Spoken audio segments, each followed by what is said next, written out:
The low hum of voices filled O'Malley's bar that Friday night. It was the kind of place where people came to shake off the week. Young professionals in crisp suits, women in elegant dresses, co-workers celebrating small promotions with laughter and cocktails. The air smelled of whiskey, beer, and sizzling fries from the kitchen. Music played in the background, upbeat but low enough to let conversations dominate.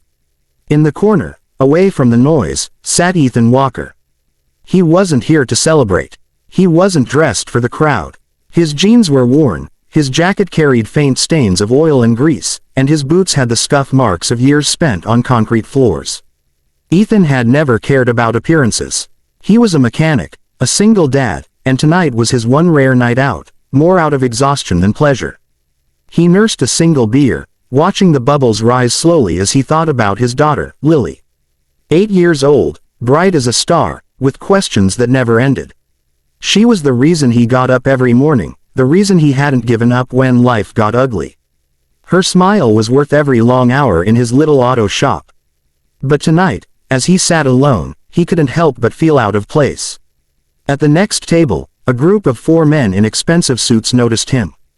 They were already tipsy, their ties loosened, their laughter sharp. The kind of men who thrived on making others the butt of their jokes. One leaned over, his voice loud enough to carry across the bar. "Hey, check it out. Looks like someone dragged the mechanic straight out of the garage. Did you come here to fix the jukebox, buddy?" Laughter erupted. Ethan ignored it, keeping his eyes on his beer.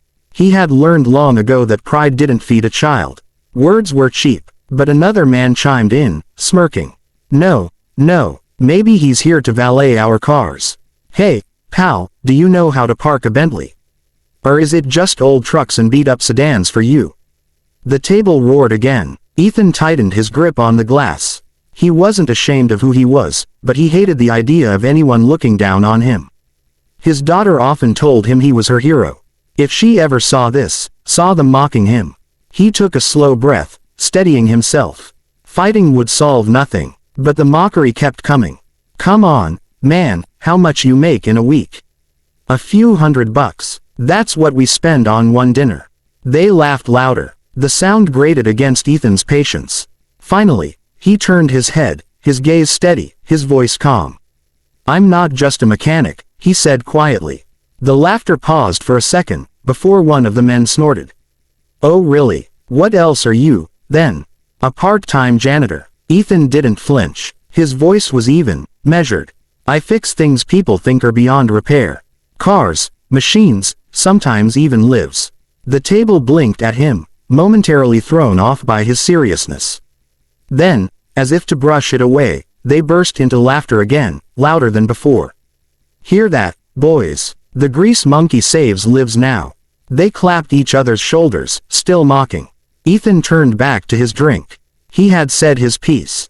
He wasn't going to give them the satisfaction of anger. Across the bar, however, someone else had been watching. Daniel Grayson, a man most of the city knew by name, sat with a quiet drink and a phone he had long stopped checking. He was a CEO, the kind who made headlines, young, sharp, self-made, a billionaire whose photo had graced the covers of business magazines. People usually swarmed him in places like this, but tonight he had wanted solitude. And solitude had given him a chance to notice the exchange. Daniel studied Ethan. The man didn't try to defend himself with anger or bravado. He didn't seem embarrassed by his rough clothes or hardened hands. He carried himself with quiet strength, the kind Daniel rarely saw in the boardrooms full of loud talkers and arrogant smiles. When the laughter from the mocking table died down, Daniel stood, picked up his drink, and walked over. The men in suits glanced up, instantly recognizing him, their smirks vanishing. But Daniel didn't acknowledge them. He went straight to Ethan's table and sat down. Ethan raised an eyebrow. You need something. Daniel shook his head. No, just company. Ethan studied him warily. He recognized the man's face. Who didn't? Daniel Grayson was the kind of name people whispered with awe. The billionaire sitting at his table felt almost surreal. Daniel leaned forward slightly. You don't strike me as the kind of man who lets words break him. Ethan shrugged, sipping his beer. Words don't pay bills. My daughter needs me steady, not fighting drunks in a bar. For a moment, Silence hung between them. Then, Daniel smiled faintly. Smart answer. Most people would have swung a punch. Most people don't have a kid waiting for them at home, Ethan said simply. Something in Daniel's chest tightened. He respected that. In his world of wealth and ambition, he rarely met men who carried their strength so quietly, who valued responsibility over ego. But curiosity gnawed at him. He remembered Ethan's words. I fix things people think are beyond repair. What did you mean earlier? Daniel asked. About fixing more than cars. Ethan gave a small, almost secretive smile. That's a longer story. Daniel leaned back in his chair, intrigued. He wanted to know more. The group of mockers at the other table sat in stunned silence, watching the scene unfold. The man they had ridiculed, dismissed as nothing more than a mechanic, was now sitting across from one of the most powerful CEOs in the country, speaking as though they were equals. Ethan didn't bask in it. He didn't even seem to notice their silence. He simply finished his beer, stood up, and placed a few bills on the table. Good night, Mr. Grayson, he said with a respectful nod.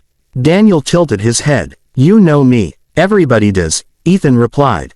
Then, without waiting for a response, he walked out of the bar, his boots thudding against the wooden floor. Daniel sat there, watching him leave. Something told him this mechanic wasn't who he seemed. Something told him the story was only beginning. And Daniel Grayson wasn't a man who ignored his instincts. The night at O'Malley's bar stayed in Daniel Grayson's mind far longer than it should have. He couldn't shake the image of the mechanic, Ethan Walker, calmly enduring the mockery of men who couldn't hold a candle to his quiet strength. Most men would have snapped back. But Ethan, he had simply spoken a single truth. I'm not just a mechanic. The words echoed in Daniel's head. By Monday morning, back in his gleaming office overlooking the city, Daniel found himself distracted. His assistant rattled off numbers about a new contract, but his mind was elsewhere. Something about Ethan lingered, a feeling he couldn't explain. Finally, Daniel acted on impulse. He called his head of research and asked a strange question. Find out everything you can about a small garage on the east side, Walker's Auto Repair. His staff didn't question him. When Daniel asked, people obeyed. Within hours, a folder landed on his desk. The report was simple. Ethan Walker, 35, widower, raising an 8-year-old daughter. He owned a small garage, worked long hours, never missed a bill, but never seemed to make more than just enough to survive. His record was spotless, almost too spotless. But one detail made Daniel sit forward. Before running the garage, Ethan had once been an engineer at a top tech firm. Resigned suddenly 8 years ago. Daniel's pulse quickened. That night, curiosity turned into resolve. He drove out himself. Walker's Auto Repair was modest, tucked between a laundromat and a diner. The sign was fading, and the parking lot was cracked, but inside, the garage was alive with the smell of oil and metal. Daniel walked in, his expensive shoes crunching against the grit of the floor. At first glance, it was an ordinary mechanic's shop. Tools, spare parts, half-repaired cars. But then Daniel noticed the back room. The door was cracked open, and inside were blueprints pinned to the walls, strange machines half-assembled, sketches filled with notes. Can I help you? A voice asked. Daniel turned. Ethan stood there, wiping his hands with a rag, his brow furrowed. His daughter, Lily, peeked curiously from behind him, clutching a school notebook. I didn't come for car trouble, Daniel said carefully. I came for answers. Ethan's eyes hardened. Answers about what? Daniel gestured toward the back room. About that. For a long moment, silence hung heavy. Ethan didn't like people snooping, least of all billionaires. But Lily's curious eyes softened his edges. He sighed, setting the rag aside. Come on, then, Ethan said. Might as well see it up close. Inside, Daniel was stunned. What he saw wasn't the random tinkering of a hobbyist, it was genius. A modified engine design, sketches for energy-efficient fuel systems, even a rough prototype of something that looked like a hybrid between an electric motor and a combustion engine. This, Daniel whispered, running his hand across one of the blueprints. Do you know what this could mean for the industry? Ethan crossed his arms. It means nothing. Not when no one listens to a mechanic from the east side. Daniel turned to him sharply. You're not just a mechanic. These designs, This is innovation most companies would pay millions to own. Why are you hiding it here? Ethan's jaw tightened. Because I've been down that road before. I was an engineer, once. Worked for a big firm. I had ideas, designs that could have changed things. But no one cared about the work, they cared about profit. Then my wife got sick. I couldn't keep the job and take care of her.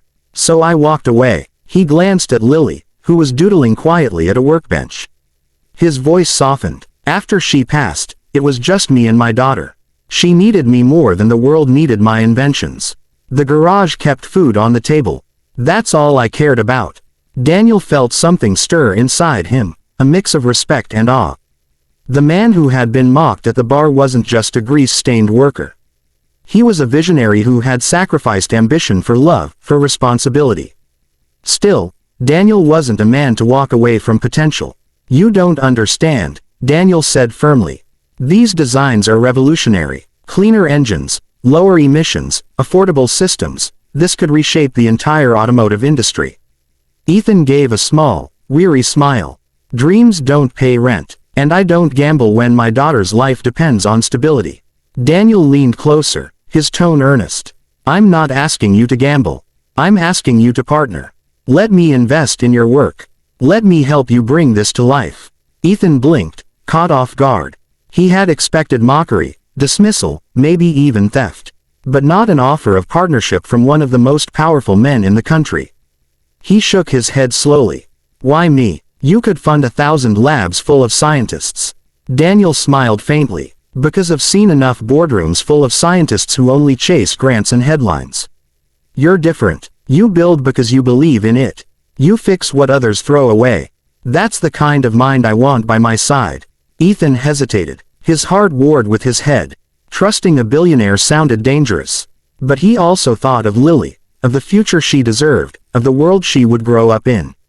Daddy, Lily piped up suddenly, holding up her notebook. Did you tell him about the flying car? Ethan chuckled softly, ruffling her hair. That's just our little dream, sweetheart. But Daniel looked at the sketch in her notebook, an innocent child's version of the very prototype Ethan had been working on. His conviction hardened. This isn't just your dream anymore, Daniel said. It's the future. Weeks passed, and what began as cautious meetings turned into late nights in Ethan's garage, Daniel sitting in shirtsleeves while Ethan explained designs with grease-stained hands. Papers turned into prototypes, prototypes into tests. The partnership was quiet at first. No press, no announcements. But when the first prototype engine ran smoother and cleaner than anything on the market, Daniel knew they were on the edge of history. Months later, the headlines broke. Mechanic turned inventor partners with billionaire CEO to launch revolutionary clean energy engines. Ethan's face appeared beside Daniel's on magazine covers, not as a grease-stained nobody but as a man whose inventions were changing the world. The men from the bar saw the headlines, their jaws dropping. The man they had mocked was now shaking hands with leaders, speaking at conferences, hailed as a genius. They realized too late their mistake.